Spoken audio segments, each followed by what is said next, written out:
Off-market inventory, the holy grail for any buyer looking to get ahead of competition. If you're looking to purchase a home in San Diego County or make the move here, then the one thing that must happen is you have to avoid the competition that every other buyer is going through. To do that, I'm going to give you 6 strategies to get off-market homes. I'm Dan Beer, and we're standing here in the middle of our office where we help buyers every single day, and we get phone calls, text messages, and emails from people just like you looking to make the move to San Diego County. So if we can help you do that, we love doing so. Even if you're 9 days out, 9 months out, or 9 years out, we don't care. We just want to help make this move in transition easy for you. So with that in mind, let's get into the 6 strategies that'll give you an advantage over any other buyer, and let's get after it right now.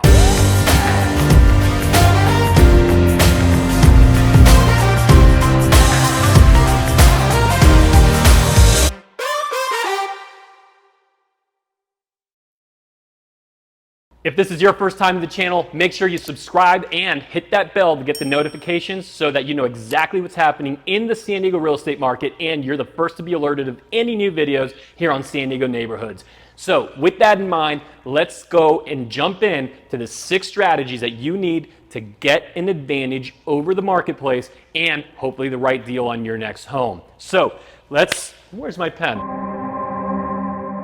It's in my pocket, all right? Hey. We're going live. No cuts. So here's strategy number 1, and it is expireds.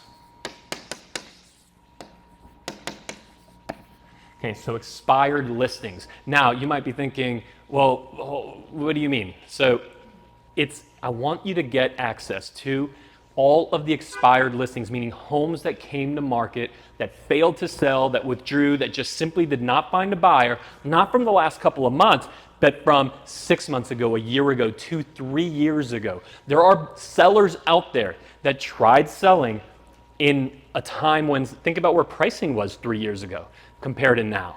So if you're able to communicate to these people that failed to sell then, well, they very well might be able to get what to you would represent a good deal, but to them would also represent a good deal, which is exactly how good deals are made, because they can get what they wanted to get at the time, but because they didn't, well, they came off market. Now, no other buyer's looking at them. No buyer's paying attention to them. No one's calling them except for you, giving you the advantage of being able to calmly negotiate all the right terms, being able to negotiate the right timing, the right deal, the right number, which is why off-market homes are so important for buyers that want to win and want to have an advantage. So there are sources that will easily provide all of that data for you. Of course, you could have your agent do it. If we're your agent, we'd love to do it.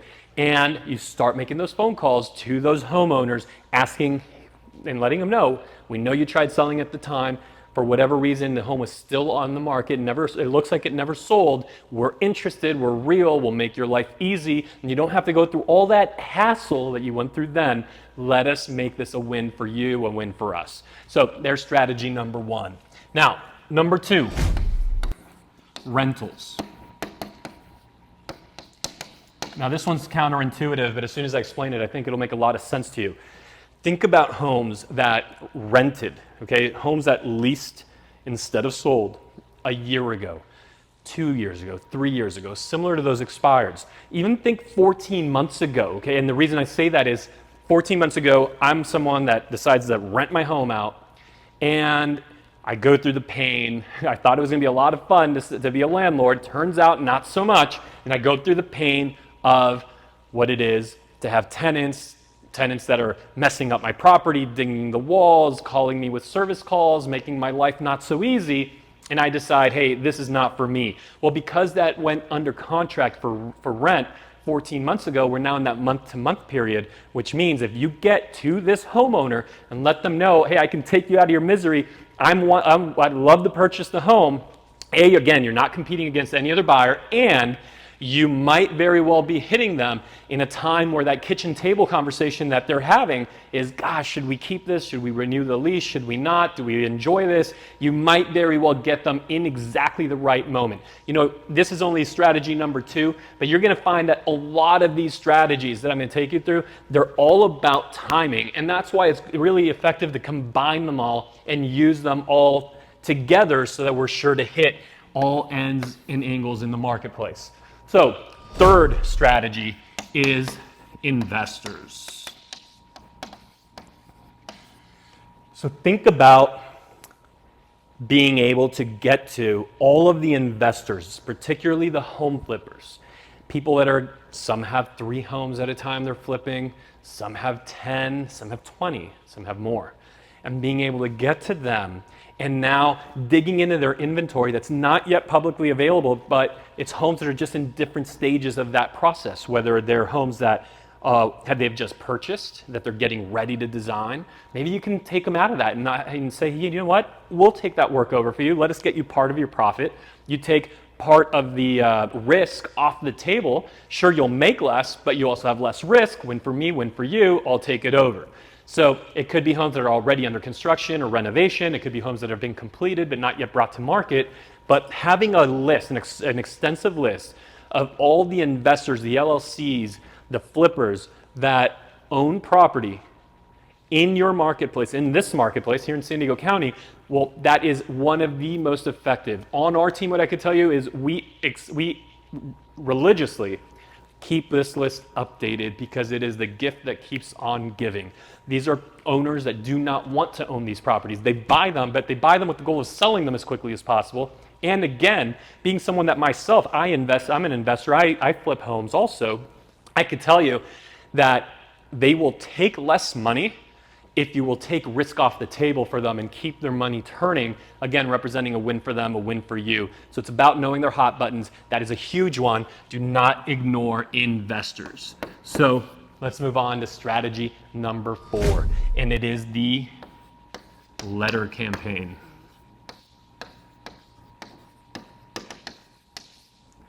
So the letter campaign, this is where you would go and identify homes, floor plans with certain square footage, bedroom counts, features that match what you're looking for, identify them within a narrow area, and send off letters. And what I'm going to do is I'm going to pop up right here in the magic of video world here on YouTube and on the internet, a photo of or an image of what a sample letter would look like.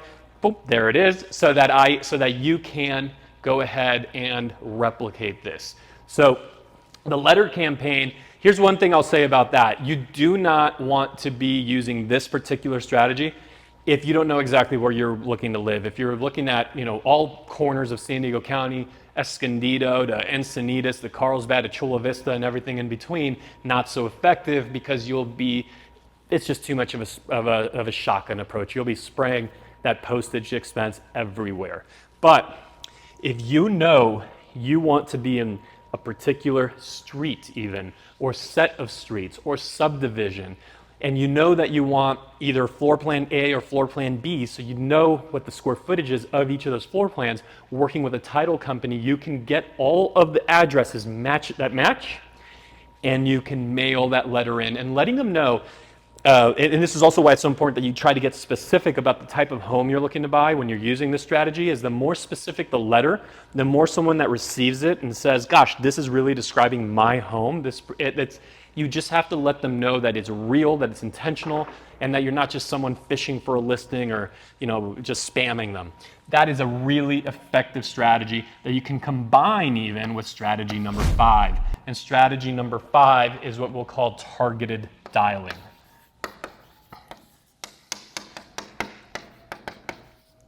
So targeted dialing, imagine you took those same addresses that you're mailing into, and now you're also calling them, perhaps even texting them. And if you're doing that, it's just amazing how it hits them like, oh, I got that letter and I'm getting this phone call. And it allows your phone call to reference it. I sent you a letter that you'll be receiving in a couple days. And then, ask them. I'm looking for a home with exactly what your property is the features of your exact property. I'm looking for 5 bedrooms between 25 and 103,000 square feet in this particular area. And in fact, I love your street. So when you're that specific, calling them with that and letting them know you're going to get a letter, maybe that phone call will do the trick. And if it doesn't, they then get that letter and they go, gosh, this person was really serious. or vice versa, right? They might have already gotten the letter, so you know the timing of when you mailed and when you're making the phone call, you might reference it. You likely got a letter from me very recently, and I just want to let you know I'm a real person. This is what I'm looking for. Are you considering selling your home, or when might your next move be? Now, if they say no and no, right, I'm not selling my home and I have no date for my next move, it's 15 years from now, thank you so much for taking a moment to think about that. Is there anyone you know in the neighborhood that you're aware of is considering a move? Because I'd love to make their life easy for them. I am a bona fide buyer, I'm pre-approved, and I'm looking to make an offer. So those two strategies combined with one another, awesome. By the way, if you're wondering where do the phone numbers come from, there are services, just a couple to name them, as Batch Leads or PropStream.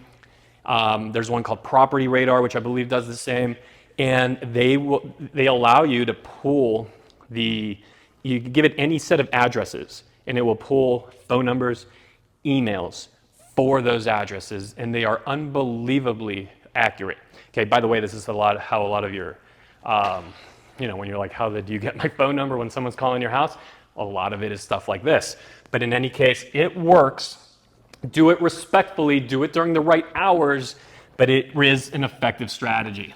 And then finally, there is the sixth strategy, and this one is an absolute gem. It is calling the 50 most active. 50 most active. 50 most active what? 50 most active real estate agents in that neighborhood, that subdivision, that zip code, whatever it is, depending on how far you've narrowed it in. Because if you think about it, the 50 most active agents in that geographic space, and you have to, of course, pull the data, which could all be pulled from MLS and different, there's software that realtors in particular use to be able to pull all of this. And if you're able to reach them, well, it's very possible that the next listing in that area will come from one of these 50. Of course, that's not guaranteed, but if it's not the next listing, the one after that almost surely will be. So if you can get in front of these people and let them know that you're there again, a real person with real intent, and even name the streets perhaps, hey, I've been looking at this street and this street, just let them know, hey, I'm real here. I'm not just someone that's out with some kind of ulterior motive, because people will be skeptical. That the more specific you can be, they'll know that you have real intent, you're pre-approved, you're ready to go. Do you have anybody that's considering selling their home right now? Maybe someone you're getting ready to list, and perhaps we can do a deal, make everyone's life easy, do a win-win. So those are the 6 strategies. Something more really quickly on the 6th one is the more credible you are, or perhaps if you're having an agent that has a reputation of getting work done and being, someone really active in the community, somebody active in the whole marketplace across San Diego County, their phone calls tend to get answered more so than if it's just kind of an unknown phone number. But those 6 strategies, put them to play, and you're going to find that you're going to have an advantage over any other buyer who's just taking the easy road, which is, going to the next open house, bumping into all the other buyers, and just competing against one another. Where a buyer wins is when they remove the competition by stepping into spaces that no one else is living in, so that you can make a smooth move to San Diego with less competition, or of course, you might already be here, but moving within the county. So I'm Dan Beer with eXp Realty, Beer Home Team, and remember to make sure you subscribe to the channel, hit the notifications bell, and you'll get more tips, tricks, and everything else, plus of course, most importantly, everything there is, the good, the bad, the ugly, and everything in between about what it's like to live here in San Diego. We'll see you on the next one.